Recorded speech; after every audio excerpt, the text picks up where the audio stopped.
வேறு ஒரு பாத்திரத்துக்கு மாற்றிடும். இப்போ பொட்டுக்கல்ல சாம்பார் எப்படியோட கம கமன்னு இருக்குது பாருங்கள். எவ்வளோ சூப்பராக இருக்குது.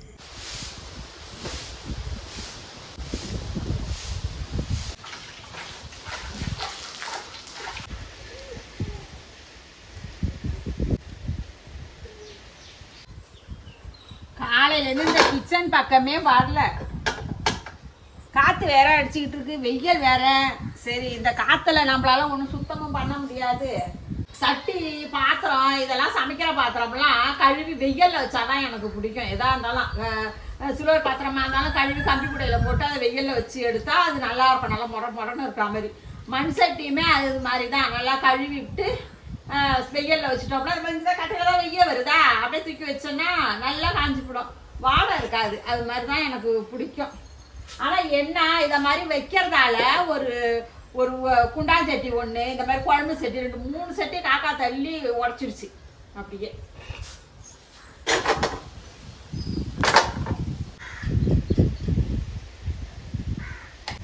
அப்போ விஎஸ்கே ஃபேமிலி உறவுகள் அனைவருக்கும் வணக்கங்க. எல்லாரும் எப்படி இருக்கீங்க? நல்லா இருக்கீங்களா? மாலை நேரத்துலேருந்து நைட்டு டின்னர் வரைக்கும் ஒரு விளாக் எடுத்து போடுவோம் அப்படின்ட்டு இன்னைக்கு அதுதான். இங்கே டீ கொதிச்சிரும் போல, காற்றுல அடிக்கிற காற்றுல. அங்கே பாருங்க, வாங்க இன்னைக்கு என்னென்ன வேலைன்னு நம்ம பார்ப்போம். அப்புறம் இன்னைக்கு புதினா வாங்கிட்டு இருந்தது பாருங்க. இந்த காம்பெல்லாம் என்ன பண்ணா, இலைய ஆஞ்சிட்டு இந்த மாதிரி தண்ணிக்குள்ளே போட்டு வச்சேன்.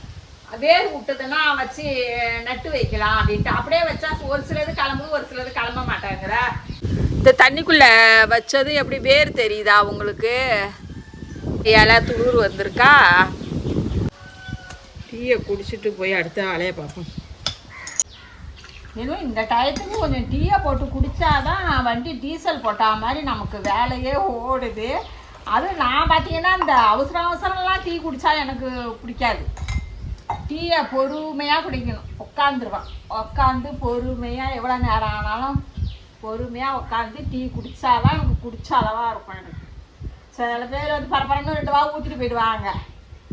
நமக்கு அது சரியாக மாதிரி பொறுமையாக உட்காந்து குடிக்கணும். மேலே மாடி போறியா?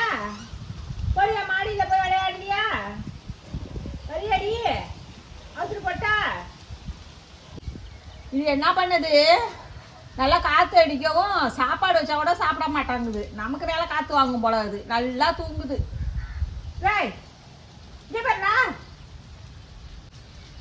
இங்கே காலைல வாங்குதான் பத்தியா? அது தேங்காய்லாம் காஞ்சிட்டு இன்னும் ஒரு 2 நாள் காஞ்சதுன்னா எண்ணெய் ஆடிடலாம்ல. மடக்குன்னு முறியணும் தேங்காய். இன்னும் 2 நாள் காய்ச்சல் போட்டாதான் எண்ணெய் ஆடலாம். அது அள்ள வேண்டியதான். இப்போ என்ன எண்ணெய் ஆகுதுன்னு நானும் பார்க்குறேன்.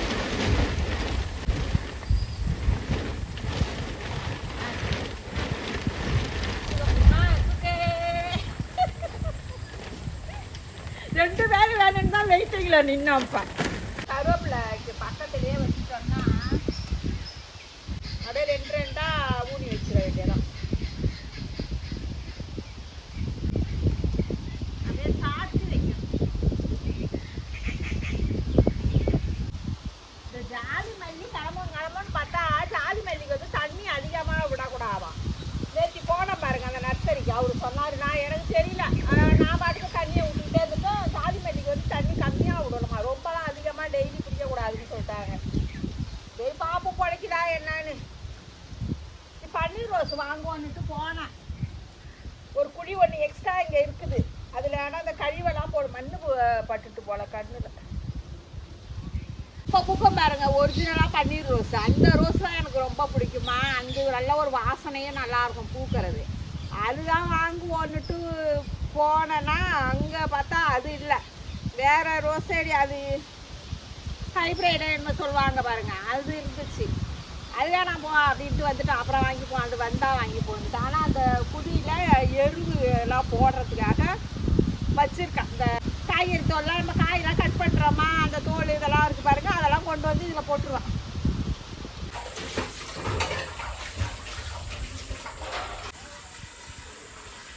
இன்னைக்கு இட்லியும் பொட்டுக்கடலை சாம்பார் தான் இன்னைக்கு வைக்க போகிறோம்.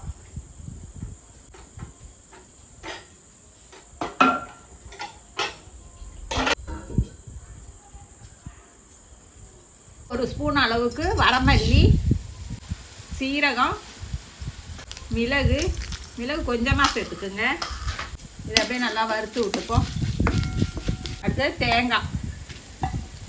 தேங்காயும் நல்லா வறுத்துக்கணும். இல்லை 1 கொத்து கருவேப்பிலை, கொஞ்சம் ஒரு 2 ஸ்பூன் அளவுக்கு பொட்டுக்கடலை நல்லா ஆற விட்டு நம்ம மிக்சியில் அரைச்சி எடுத்துகிட்டு வந்துடுவோம். காஞ்சதும் கடுகு, உளுத்தம்பருப்பு, சீரகம், வெந்தயம் கொஞ்சமாக சேர்த்துக்கணும். காஞ்ச மிளகாய், 2 கொத்து கருவேப்பிலை, சின்ன வெங்காயத்தை முழுசாக சேர்க்கணும். பெரிய வெங்காயத்தை இதை மாதிரி கட் பண்ணிக்கணும். அப்படியே பெருசாக இதை மாதிரி கட் பண்ணி 2 பச்சை மிளகாய் நல்லா வதக்கி கொடுப்போம். 2 தக்காளியை சேர்த்துப்போம். இது எல்லாம் போட்டு வதக்கிட்டு எப்பா நெடியல் இது எல்லாம் போட்டு வதங்கிட்டு இல்லை கொஞ்சமாக மஞ்சள் பொடி, பெருங்காயப்பொடி, குழம்பு மிளகாய் கொஞ்சம், கொஞ்சம் புளி, நெல்லிக்காய் சைஸு புளி எடுத்து கரைச்சி சேர்த்துட வேண்டியதான்.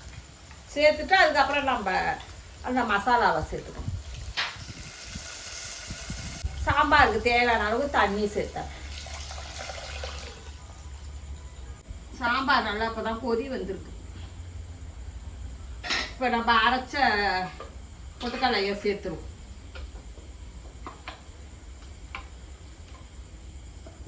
சேர்த்துட்டு நம்ம நல்லா கலந்து கொடுத்துட்டோம்னா பொட்டுக்கடலை சேர்த்ததால இப்போ கொஞ்சம் இது தண்ணியாக தான் தெரியும் உங்களுக்கு. தண்ணியாக இருக்கும். அது நல்லா 2 கொதி வந்ததும் திக்காயிடும். திக்காக வேணுங்கிறவங்க திக்காக வச்சுக்கலாம், தண்ணியாக வேணுங்கிறவங்க தண்ணியாக வச்சுக்கலாம்.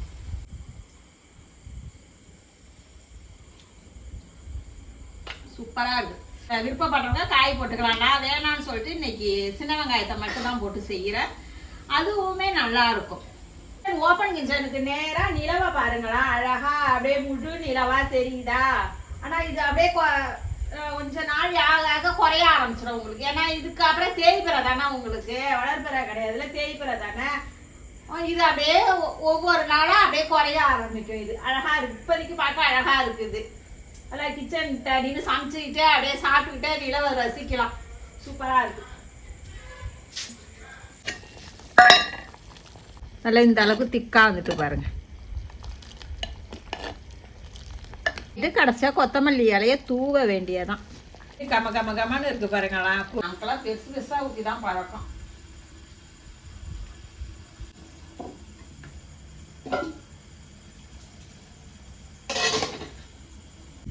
அப்புறம் பஞ்சு போல இட்லிக்கு பொட்டுக்கடலை சாம்பார்.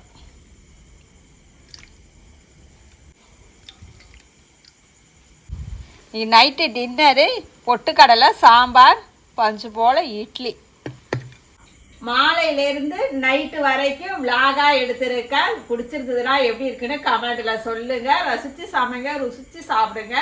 நாளை சந்திப்போம்.